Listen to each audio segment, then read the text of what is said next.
అందరికీ నమస్కారం. ముందు భాగంలో అయోధ్య రాజ్యం, దశరథ మహారాజు ధర్మబద్ధ కోరిక, ఋష్యశృంగ మహర్షి ఆశీర్వాదం తెలుసుకున్నాం. ఇప్పుడు అశ్వమేధ యాగం, పుత్రకామేష్టి యాగం, దేవతల ప్రార్థన, భగవంతుని ప్రతిజ్ఞ, శ్రీరాముని జననం వరకు చూద్దాం. ఋష్యశృంగ మహర్షి దశరథ మహారాజు గారితో నీకు లోకకీర్తి పొందిన 4 కుమారులు జన్మిస్తారు అని ఆశీర్వదించారు.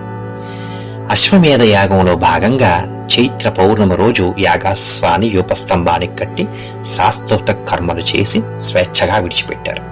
ఆ అశ్వం 12 నెలలు దేశదేశాలు తిరిగి వీరులు కాపలాతో సాగింది. ఫాల్గుణ అమావాస్య సమీపంలో దశరథ మహారాజు గారు వశిష్ఠ ఋష్యశృంగ మహర్షిని పిలిచి యాగం ప్రారంభించమన్నారు. రాజులు, బ్రాహ్మణులు, ప్రజలు ఆహ్వానించి అందరికీ భోజనం ఏర్పాటు చేశారు. వశిష్ఠ మహర్షి రాజ్యసేవకులకు పల్లెటూరు నుంచి వచ్చిన వారికి సమాన శ్రద్ధతో వడ్డించండి, పంక్తిలో కూర్చున్న అతిథిని భగవంతుడే అని చెప్పారు. వృద్ధులు, స్త్రీలు, పిల్లలు తృప్తిగా భోజనం చేసి ఆహా ఎంత రుచి అని ఆనందపడ్డారు. దశరథ మహారాజు గారు వారిని ఆదరించి ధనం, వస్త్రాలు ఇచ్చారు.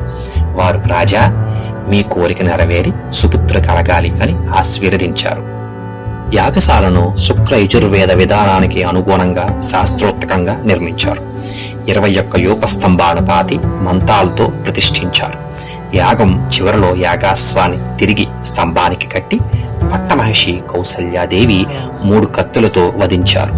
ఆ రాత్రి ఆమె యాగాశ్వం పక్కనే శయనించారు.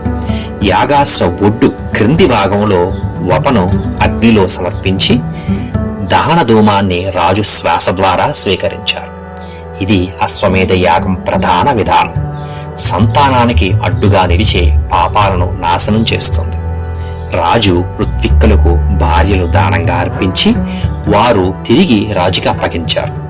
దక్షిణ లేని యాగం జరగకూడదని ఋత్విక్కులకు 10 లక్షల గోవులు, 100 కోట్ల బంగారు నాణాలు, 400 కోట్ల వెండి నాణాలు ఇచ్చారు.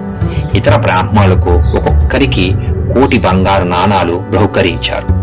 ఋష్యశృంగ మహర్షి లేచి, ఓ రాజా, సంతానం కోసం పుత్రకామేష్టి యాగం నిర్వహిస్తాను అని చెప్పి ప్రారంభించారు.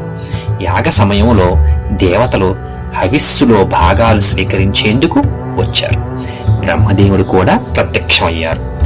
దేవతలు బ్రహ్మదేవుడి దగ్గరికి వచ్చి, పితామహ, రావణుడు వరాల వల్ల లోకాలను బాధిస్తున్నాడు, యజ్ఞాలు జరగనివ్వడం లేదు, ఋషులను హింసిస్తున్నాడు, పరస్త్రీలను అపహరిస్తున్నాడు, వాణ్ణి సంహరించే మార్గం చెప్పండి అని వేడుకున్నారు. బ్రహ్మదేవుడు రాక్షసులు, దేవతలు, యక్షుల చేత వరం కోరుకున్నాడు. మనుష్యులు, వానరులను తక్కువ చేసి వరం అడగలేదు అన్నారు. అందరూ ఆనందంతో రావణుడి సంహారానికి మార్గం దొరికిందని ఆనందపడ్డారు. అపార దయామూర్తి శ్రీ మహావిష్ణువు నల్లని మేఘముల వైజయంతిమాల ధరించి శంఖ, చక్ర, గదా పద్మములతో దివ్య రూపముతో ప్రత్యక్షమయ్యారు. కంగారు పడకండి, రావణ అకృత్యాలు నాకు తెలుసు. నేనే మనుష్యుడిగా జన్మించి వాణ్ణి సంహరించి 11,000 సంవత్సరాలు ధర్మపాలన చేస్తాను. దశరథునికి 4 జన్మిస్తాను అని ప్రతిజ్ఞ చేశారు. పుత్రకామేష్టి యాగం పూర్తవబోతుండగా యాగాగ్ని నుంచి దివ్య పురుషుడు బంగారు పాయస పాత్ర పట్టుకొని దశరథునికి, నాయనా దశరథ, నన్ను ప్రాజాపత్య పురుషుడు అంటారు. దేవతలు సిద్ధం చేసిన ఈ పాయసాన్ని మీ భార్యలు స్వీకరిస్తే సంతానం, రాజ్య సమృద్ధి కలుగుతాయి అని చెప్పి అంతర్ధానమయ్యారు.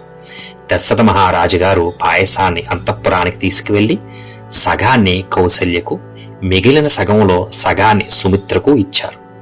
మిగిలినది 2 భాగాలుగా విభజించి ఒకటి కైకేయికి, మరొకటి సుమిత్రకి అర్పించారు.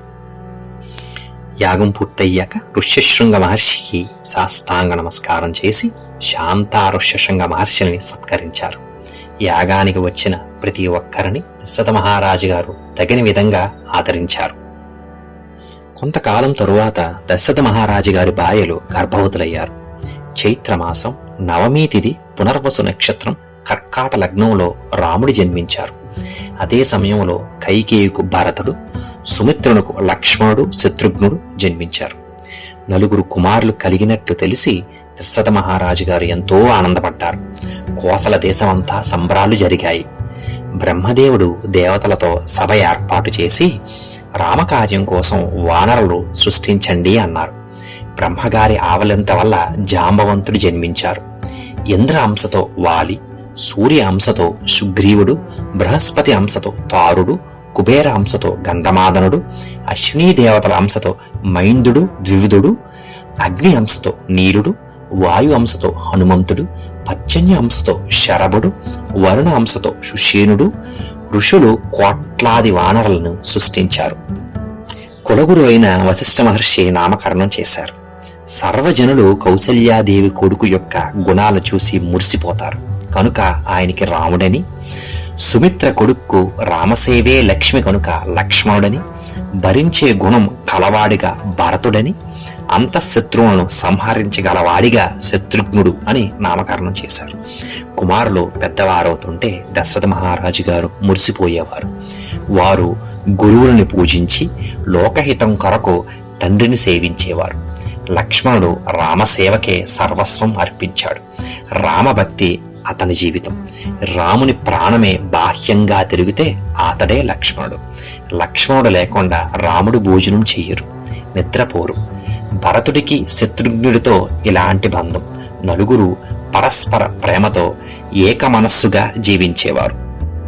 కొంతకాలం తర్వాత దశరథ మహారాజు గారు సభలో కుమారులకు 12 సంవత్సరాలు పూర్తయ్యాయి, వారికి వివాహం చెయ్యాలనుకుంటున్నాను, సంబంధాలు వెతకండి అన్నారు. అప్పుడే విశ్వామిత్ర మహర్షి సభలోకి ప్రవేశించారు. దశరథ మహారాజు గారు లెగిచి స్వాగతం పలికారు. మీరు రావడం మా అదృష్టం. మీ కోరిక ఏమిటో చెప్పండి, తప్పకుండా తీరుస్తాను. సంపూర్ణ రామాయణం కోసం ఈ ఛానల్ని సబ్స్క్రైబ్ చేసుకోండి. జై శ్రీరామ్.